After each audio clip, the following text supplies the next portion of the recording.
रहा है ना, एक पैनल में है 325 और 335 वाट। ये दो तरह के पैनल जो है ये सबसे ज्यादा वायर जो गए हुए हैं, ये करंट जो पास हो रहा है यहाँ से, ये कनेक्ट करके हम यहाँ जोड़ते हैं। ये दोनों चीज करके ये आप देख रहे होंगे, ये भी हम लोग कर दिया। ये जो है नेगेटिव और पॉजिटिव है, तो मेल और फीमेल के बीच में क्या होता है, आपने देखा होगा एक स्पार्किंग जनरेट होती है। तो स्पार्किंग जनरेट क्यों होती है, तो उसका कारण है कि जो बाहर अगर कोई चीज है तो वो ऑक्सीडाइज होता है।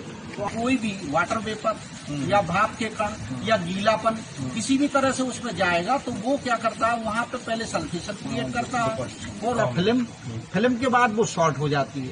तो शॉर्ट हो जाती है तो जो थिकनेस होती है उसकी वो कम होती रहती है।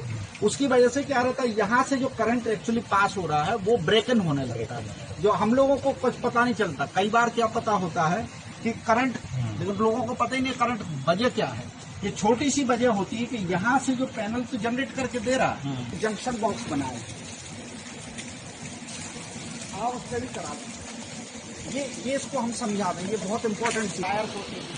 ये मेटालिक सिस्टम से हम लोगों ने इसको कवर अप कर दिया, इसमें कभी शॉर्ट नहीं हो सकता। ये दोनों चीजें अलग अलग है।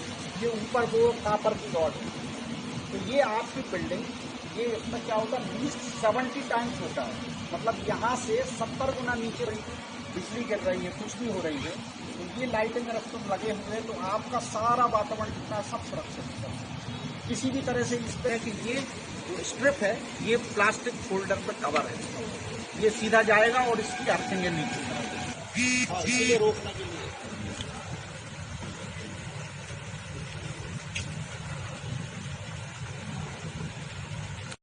ये एक प्रकार से माननीय प्रधानमंत्री जी का, माननीय मुख्यमंत्री जी का एक बहुत बड़ा सपना था कि अयोध्या जो है एक सोलर सिटी के रूप में स्थापित हो और इससे एक संदेश जाए कि जिससे हम पूरी दुनिया को ये दिखा सकें कि भारत में भी नॉन कन्वेंशनल एनर्जी पर इतना बड़ा काम हो रहा है।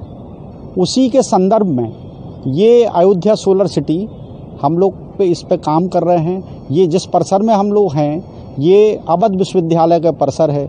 यहाँ 250 किलोवाट का ये सोलर संयंत्र लगा हुआ है और आगामी समय में अभी हम परसों के बाद इसमें 500 किलोवाट का पावर प्लांट और दे रहे हैं। तो यहाँ की टोटल नीड जो है 2 मेगावाट की है, उससे 50% इससे कवर हो जाएगी, क्योंकि यहाँ 150 किलोवाट पहले से लगा हुआ है, 250 किलोवाट और लग रहा है, 110 किलोवाट का एक प्लांट और है और 500 किलोवाट का हम और प्रस्तावित कर रहे हैं, जो आगामी 2 से 3 महीने में लग जाएगा।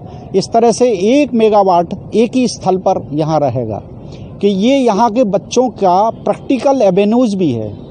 प्रैक्टिकल वेन्यू का मतलब ये है कि जो बच्चे यहाँ पढ़ रहे हैं वो इस पावर प्लांट के बारे में पूरी तकनीकी जानकारी रखते हैं।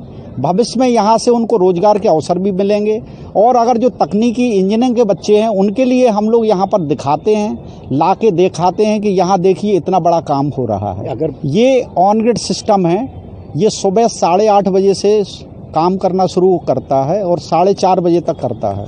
इस तरह से ये इस विश्वविद्यालय की 40% विद्युत की बचत करता है।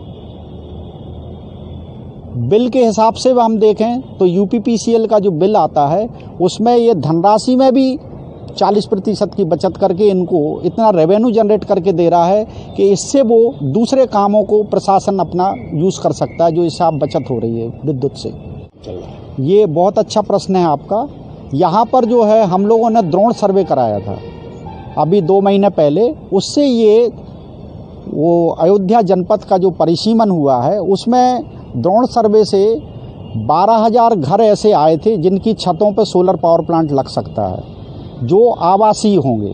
लेकिन अभी जो यहाँ चौड़ीकरण का काम हो रहा है और दूसरी चीज़ें हो रही हैं, तो उससे 10,000 घर अभी भी ऐसे हैं जिन पे हम लोग सोलर का पावर प्लांट लगाएंगे। और पहले चरण में जो शहादतगंज से भगवान श्री राम जी का मंदिर है, जिसको रामपथ बोला जा रहा है, इसके दोनों तरफ जो घर बने हुए हैं उनका सर्वे का कार्य अगले सप्ताह से शुरू हो जाएगा। उन लोगों को हम ऑनलाइन रजिस्ट्रेशन करते हैं। और यहाँ पर मैं आपको बता दूं, ये स्कीम सभी निवासियों के लिए है, बाकी पूरे प्रदेश के लिए भी है, लेकिन विशेष तौर पर यहाँ पर काम किया जा रहा है जिसमें 1 किलोवाट पर 15,000 रुपये राज्य सरकार अनुदान देता है और 14,588 रुपये भारत सरकार देता है। इस तरह से अगर हम सिस्टम की कॉस्ट माने तो 1 किलोवाट की 60,000 से 65,000 रुपये आती है। उसमें से 30% जो धनराशि जो है हम लोग इससे मीट आउट कर लेते हैं। कि पहले तो मैं विश्वविद्यालय परिवार की तरफ से माननीय प्रधानमंत्री जी, माननीय मुख्यमंत्री जी और यूपी नेडा को तहे दिल से धन्यवाद करना चाहता हूं कि हमारी ज़रूरत का लगभग 25% ऊर्जा का स्रोत इन्होंने यहां पर स्थापित कर दिया है और यह ऐसी ऊर्जा है जो कि हमारे पर्यावरण की हर तरह से सुरक्षा करती है। हम लोग कार्बन क्रेडिट भी करने की स्थिति में आ गए हैं। अब हम कार्बन क्रेडिट करेंगे निश्चित रूप से। अभी जो हमारी बात हुई है और आगे भी हम लोगों की इच्छा है कि और भी हम संयंत्र लगाएं अपनी कैपेसिटी। अभी वर्तमान में लगभग 1200 किलोवाट का हमारे विश्वविद्यालय में लोड है और लगभग 400 किलोवाट का हम लोग सोलर ऊर्जा से प्राप्त कर रहे हैं। आगे ऐसी स्थितियां रहेंगी तो हम लोग 50% से ज़्यादा ऊर्जा जो है वो सोलर एनर्जी के रूप में प्राप्त करेंगे। तो निश्चित रूप से हम विश्वविद्यालय का रेवेन्यू, विश्वविद्यालय का धन तो बचाएंगे ही, साथ ही साथ पर्यावरण संरक्षण में हम अपनी महत्वपूर्ण भूमिका अदा करेंगे।